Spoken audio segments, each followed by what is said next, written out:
Każde łączenie papug jest inne. Ale są pewne prawidłowości, sprawdzone metody postępowania, które choć nie dają całkowitej gwarancji, to jednak pozwalają znacząco zwiększyć szanse na sukces i wyeliminować najczęściej popełniane błędy. Trzeba zdawać sobie sprawę, że jeśli od dłuższego już czasu posiadamy oswojonego pupila, jest on zwykle mocno związany emocjonalnie z domownikami. Często wybiera sobie jednego opiekuna, któremu okazuje szczególne względy. I dlatego od samego początku trzeba zadbać, żeby nie dopuścić do sytuacji, w której nasz pupil zacznie traktować nas jako swojego partnera seksualnego. Jak to zrobić, opowiedziałem już w innych filmach. Jeśli do tego nie dopuścimy, jeśli nasze relacje z pupilem nie wyjdą poza ramy przyjaźni, wtedy nie tylko łatwiej będzie mu znosić okresy hormonalne z nami, ale również łatwiej przyjdzie mu w przyszłości zaakceptować papuziego partnera. Nasz pupil ma zwykle w domu zaanektowane własne terytorium, na którym czuje się panem i władcą. Nowego ptaka może postrzegać jako intruza, dokonującego zaboru jego własności.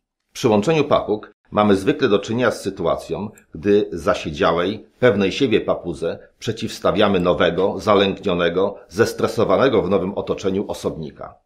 Dlatego dobrym rozwiązaniem jest trzymanie obu papug przez pewien czas w oddzielnych klatkach, które ustawiamy blisko siebie, ale tak, by papugi nie miały możliwości fizycznego kontaktu.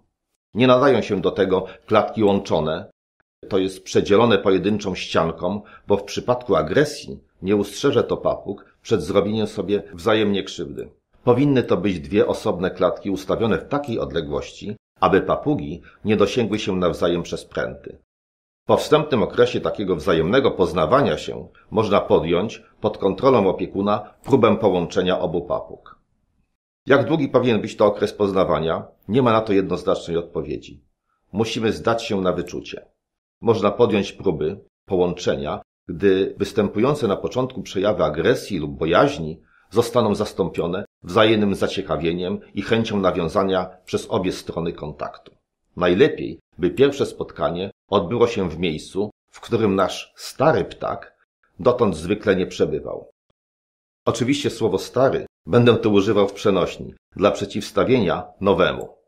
Jeśli nie mamy dodatkowej klatki i nie możemy przeprowadzić takiego okresu wstępnego zapoznania się ptaków na odległość, postarajmy się stworzyć takie warunki, aby nasz dotychczasowy pupil nie czuł się zbyt pewnie.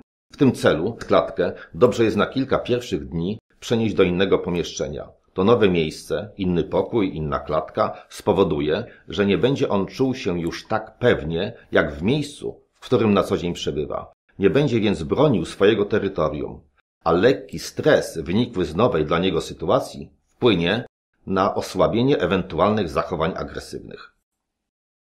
Czasem spotykam się z pytaniem, czy można trzymać dwie papugi w osobnych klatkach. No cóż, jest to akceptowalne w możliwie jak najkrótszym czasie przejściowym, który ma na celu zapoznanie ich ze sobą przed połączeniem. Ale trzymanie ich w osobnych klatkach na stałe to nie jest dobre rozwiązanie. Papugi mają ogromne potrzeby emocjonalne, które mogą zaspokoić wyłącznie w bezpośrednich kontaktach.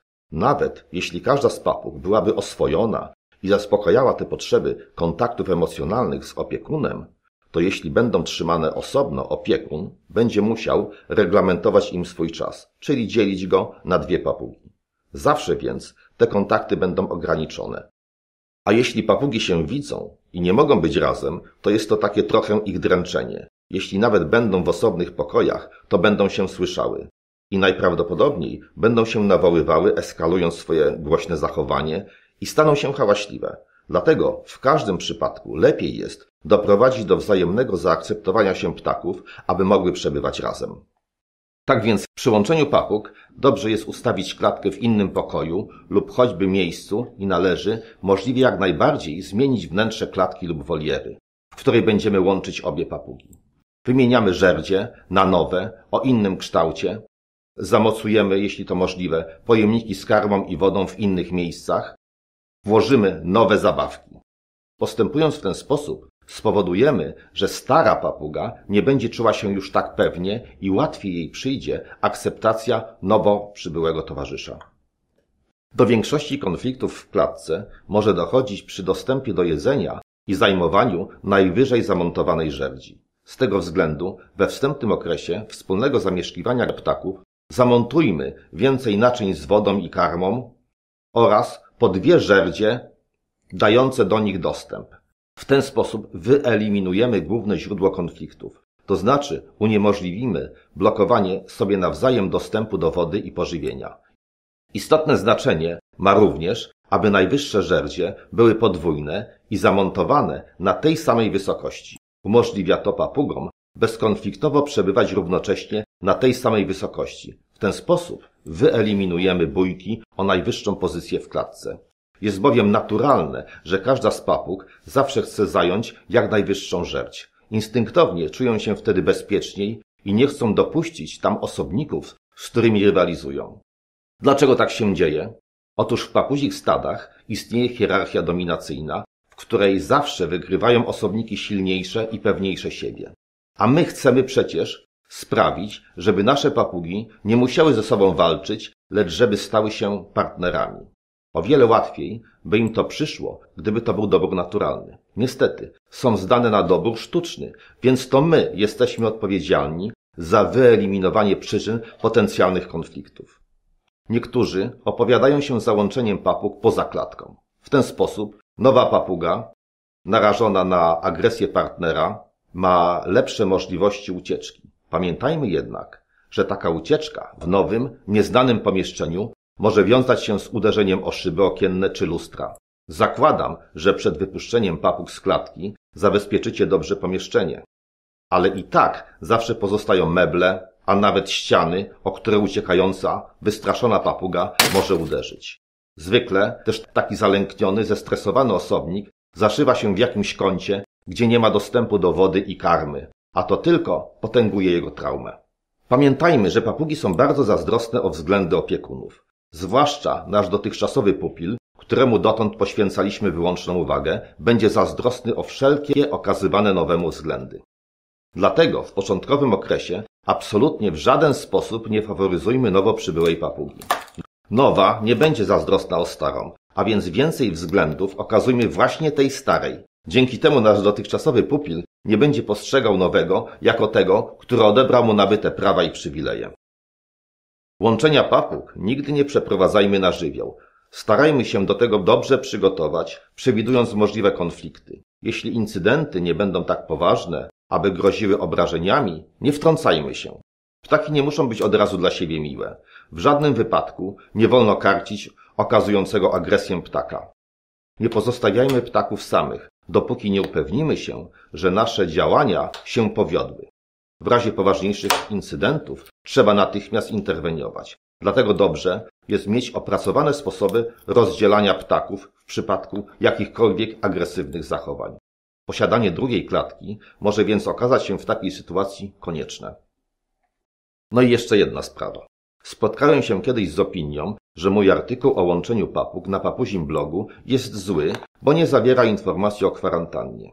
Rzeczywiście, skoncentrowałem się w nim na samym wyborze papuziego partnera i technice łączenia.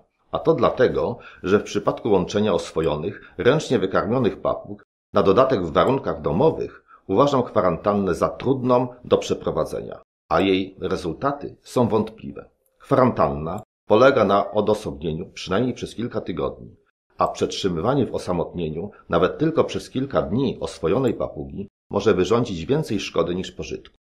Dzielenie naszego czasu na 2 papugi i przebywanie z każdą z nich osobno to też tylko darowanie im po połowie naszego czasu, którego często brakuje nam nawet dla jednej papugi, skoro zdecydowaliśmy się na połączenie jej z drugą. Siedząca samotnie na takiej kwarantannie, nawet ręcznie wykarmiona papuga dziczeje, a taka samotność może doprowadzić do destrukcji jej stanu emocjonalnego. Zresztą to samo dotyczy nieoswojonej. Papugi to zwierzęta społeczne. Tak samo może się to odbić na stanie emocjonalnym nieoswojonej. A dzika papuga nie będzie zainteresowana naszym towarzystwem. Ponadto zakładając, że nowy ptak może być nosicielem groźnej choroby, szansa na to, że w warunkach domowych nie przeniesiemy jej na drugiego, jest niewielka. Dlatego kwarantannę papug uważam za niewykonalną. Według mnie najlepszym rozwiązaniem jest wykonanie nowej papudze jeszcze przed zakupem testów przynajmniej na podstawowe wirusy. Sklepy czy hodowle godzą się, aby działając na zlecenie klienta, lekarz weterynarii pobrał materiał i przesłał go do laboratorium. Często oferowane do sprzedaży, zwłaszcza znacznej wartości papugi, posiadają dokumenty świadczące, że są wolne od określonych chorób. Wszystko zależy jednak od wiarygodności hodowcy. Ci o wątpliwej uczciwości, wiedząc, że laboratorium nie ma możliwości weryfikacji, mogą próbkę do badań pobrać od innej papugi niż opisana w dokumencie.